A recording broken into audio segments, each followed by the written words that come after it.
Language practice है ये भी, पेज नंबर 36 है। इसमें आपने अपनी एबिलिटीज़ बतानी है। Right about your abilities in the following blanks. आपकी जो भी काबिलियत है या जो आप नहीं कर सकते हैं वो सब आपने इन ब्लैंक्स में फिल करना है। You should share what you were not able to do when you were younger. आप शेयर कर सकते हैं कि कौन सी ऐसी चीज़ें थी जब आप छोटे थे तो आप नहीं कर सकते थे। What you can do now, अब आप क्या कर सकते हैं। And what you will be able to do when you grow up, और क्या चीज़ें आप आगे जब बड़े होंगे तो कर सकेंगे। You may use sentences like, आप इस तरीके से सेंटेंस यूज़ कर सकते हैं। व्हेन आई वॉज यंगर, जब मैं छोटा था, या when I was 9 years old, जब मैं 9 years का था। आई कुड, मैं कर सकता था। क्या, जब भी छोटे आप थे तो क्या कर सकते थे, इसमें आप कुछ भी कर सकते हैं। जैसे when I was 5 years old, जब मैं 5 साल का था। आई कुड राइड अ बाईसाइकिल, मैं बाईसाइकिल चला सकता था। आई could ride a bicycle. But I couldn't, लेकिन मैं नहीं कर सकता था। क्या नहीं कर सकते थे, इसी से रिलेटेड अगर आप सोचें, मतलब आप जब 5 साल के थे बाईसाइकिल चला सकते थे, तो क्या नहीं चला सकते थे, मोटरसाइकिल नहीं चला सकते थे। तो यहाँ हम फिल कर सकते हैं I could ride a bicycle but I couldn't ride motorcycle. Now I can, अब मैं चला सकता हूँ क्या, motorcycle. Now I can ride a motorcycle. However, हालांकि। आई कांट, अब क्या नहीं कर सकते, अब मोटरसाइकिल भी चलानी आ गई है, साइकिल भी आ गई है, तो क्या नहीं आती है, कार नहीं आती है। हम यहाँ ये कर सकते हैं कि however I can't drive a car, हालांकि अभी मैं कार नहीं चला सकता। व्हेन आई ग्रो अप, जब मैं बड़ा होऊंगा, I can drive a car, तो मैं कार चला सकूँगा। तो ये आपका एक छोटा सा आपके बारे में बन जाएगा पैसेज टाइप के। जब आप छोटे थे 5 साल के तो आप साइकिल चला सकते थे, लेकिन आप मोटरसाइकिल नहीं चला सकते थे। अब आप इतने बड़े हैं कि आप मोटरसाइकिल चला सकते हैं, हालांकि अभी भी आप कार चलाने की एबिलिटी नहीं रखते, लेकिन जब आप बड़े होंगे तो आप कार चला सकेंगे। ये सिंपल आपकी छोटी सी एक्सरसाइज है। इसमें आप चाहे तो ये फिल करें, वरना आप लोग अपने अकॉर्डिंग, अगर आपको कुछ लगता है कि आप इसको सही बना सकते हैं तो आप अपनी प्रैक्टिस के लिए अपने अकॉर्डिंग भी इसको फिल कर सकते हैं। ये आपने करना है और नोटबुक में ही करना है। यूनिट नंबर 2.3 पेज नंबर 37, जो हमने पहले मोडाल्स पढ़े थे, कैन पढ़ा था एबिलिटी के लिए। अब उसी कैन को हम पढ़ेंगे परमिशन के लिए, कि जब हमें परमिशन लेनी होती है, किसी से इजाज़त मांगनी होती है, तो कैन को कैसे यूज़ करते हैं। We also use can to ask for permission to do something. हम कोई भी काम करने की इजाज़त अगर मांगें उसके लिए भी हम कैन यूज़ कर सकते हैं। Can I borrow your pencil please, क्या मैं आपकी पेंसिल ले सकती हूँ प्लीज़, तो हम एक इजाज़त मांग रहे हैं। Can we go home now, क्या अब हम घर जा सकते हैं, हम किसी से पूछ रहे हैं कि अब हमें जाने की इजाज़त है, तो हम कैन यूज़ करेंगे। The use of could is more formal and polite than can से ज़्यादा कुड का यूज़ जो है वो बहुत ज़्यादा हम्बल और पोलाइट लगता है, मतलब एक अच्छा अंदाज़ लगता है पूछने के लिए। Could I borrow your pencil please, क्या मैं आपकी पेंसिल ले सकता हूँ please. Could we go home now, क्या हम घर जा सकते हैं अब। Any another more formal and polite way of asking for permission is with the use of may। किसी भी चीज़ की परमिशन लेने का एक सबसे ज़्यादा मज़ीद ज़्यादा फॉर्मल तरीका, यानी बहुत ज़्यादा जो अच्छा अंदाज़ होता है, जो कि बहुत ज़्यादा अच्छा सा फील होता है पूछते हुए, कि हम किसी को बहुत ज़्यादा रिस्पेक्ट देते हुए पूछ रहे हैं, तो वो वर्ड है मे। कैन से ज़्यादा मे अच्छा रहता है। May I borrow your pencil please, क्या मैं आपकी पेंसिल ले सकता हूँ please. May we go home now, क्या अब हम घर जा सकते हैं, तो मे यूज़ होता है। We use can to give permission, हम परमिशन देने के लिए भी कैन यूज़ कर सकते हैं। You can go home now if you like, अगर आप चाहें तो अब आप घर जा सकते हैं। You can borrow my pencil if you like, अगर आप चाहें तो आप मेरी पेंसिल ले सकते हैं। We can also use may as a more formal and polite way of giving permission, हम परमिशन देने के लिए भी मज़ीद ज़्यादा अच्छा वर्ड जो है वो यूज़ कर सकते हैं मे, जिसमें एक आर्जी नज़र आती है, यानी हम किसी को बहुत ज़्यादा प्यार से अगर किसी चीज़ की इजाज़त दें तो मे यूज़ किया जाता है। You may go home now if you like, अब अगर आप चाहें तो आप घर जा सकते हैं, यानी आपका काम हो चुका है तो अगर आप चाहें तो आप जा सकते हैं। तो ये सारे जो हैं मे और कैन के यूजेज हैं परमिशन के लिए। पहले हमने एबिलिटी के लिए पढ़े थे, यहाँ परमिशन के लिए हैं। तो अब आप इसकी प्रैक्टिस करेंगे कि मे में और कैन में परमिशन में क्या फ़र्क है, के में किस तरीके से मोर फॉर्मल अंदाज में यूज़ होता है और कैन कैसे होता है, और कैन एबिलिटी में कैसे यूज़ होता है और परमिशन में कैसे यूज़ होता है, क्या डिफरेंस है। आपको इसको इतना समझ के पढ़ना है कि आपको पता होना चाहिए कि जहाँ पर भी कैन यूज़ हो रहा है वहाँ हम एबिलिटी के लिए यूज़ कर रहे हैं या फिर परमिशन के लिए यूज़ कर रहे हैं। नंबर 38 एक्सरसाइज नंबर 4 ए पार्ट है इसका। fill in the blanks in the following exercise with nouns formed by using the suffix meant with the appropriate given words। आपको सफिक्समेंट फिल करने हैं, यानी सफिक्स होते हैं जो कि मेंट लगाकर बनते हैं, उनसे आपने इनको फिल करना है। One has been done as an example, one जो है आपको एग्जाम्पल के तौर पर दिया गया है। पहले हम पढ़ेंगे कि सफिक्सेस होते क्या हैं। We sometimes add a pair or group of alphabets at the end of a word to add something to the meaning of a word.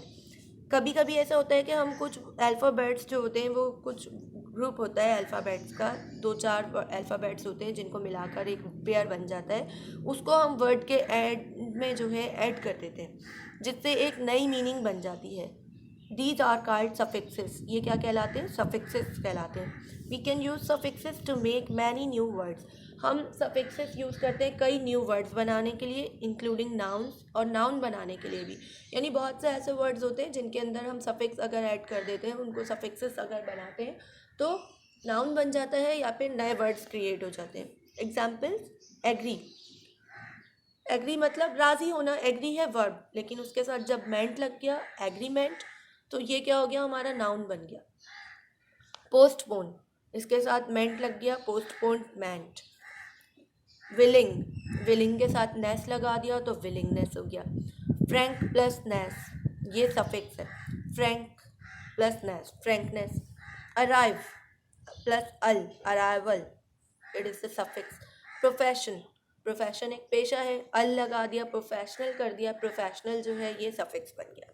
तो ये हमारी सारी एग्जाम्पल थी सफिक्स की।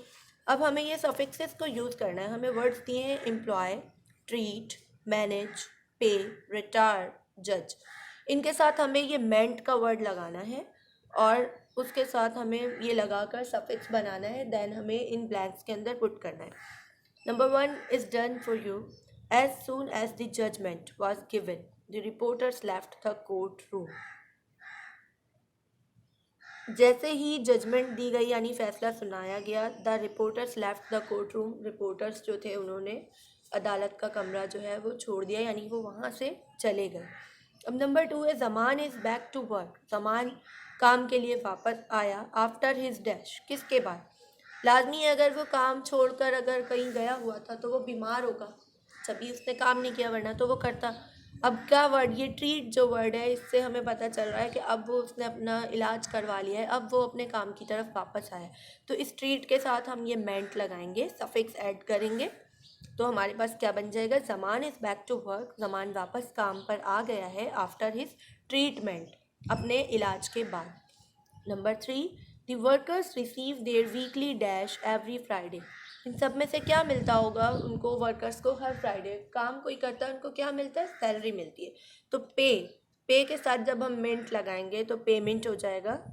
The workers receive their weekly payment every Friday, उन्हें अपनी weekly payment जो है वो हर फ्राइडे को मिलती है। My son is looking for dash as he lost his job last week. जब अगर उसने अपनी जॉब जो है वो, उससे जॉब जो है ख़त्म उसकी हो गई है, तो क्या चीज़ इनमें से रिलेट कर रही है? एम्प्लॉय कहते हैं रोज़गार को, वो अभी बेरोज़गार हुआ है। एम्प्लॉय के साथ हम मेंट लगाएंगे, क्या बन जाएगा? Employment. My son is looking for employment as he lost his job last week. मेरा बेटा जो है वो रोज़गार के लिए तलाश में है क्योंकि पिछले हफ्ते उसकी जॉब चली गई थी। After his dash at the age of 60 he has decided to write a book. 60 की एज पे क्या होता है? रिटायर हो जाता है बंदा, तो ये रिटायरमेंट यहाँ पर हो जाएगा। After his retirement at the age of 60, 60 साल की एज में रिटायरमेंट के बाद, he has decided to write a book, उसने किताब लिखने का फैसला किया। The dash of the school announced their new admission policy yesterday। क्या स्कूल की क्या होती है? मैनेजमेंट होती है। मैनेज के साथ हमने मेंट लगाया, इंतज़ामिया। The management of the school announced their new admission policy yesterday। School की इंतज़ामिया ने अपनी नई एडमिशन पॉलिसी कल अनाउंस की। ये आपने इसी में फिल करना है, बुक में ही। एक्सरसाइज बी है, एक्सरसाइज नंबर 4 का पार्ट बी, पेज नंबर 39।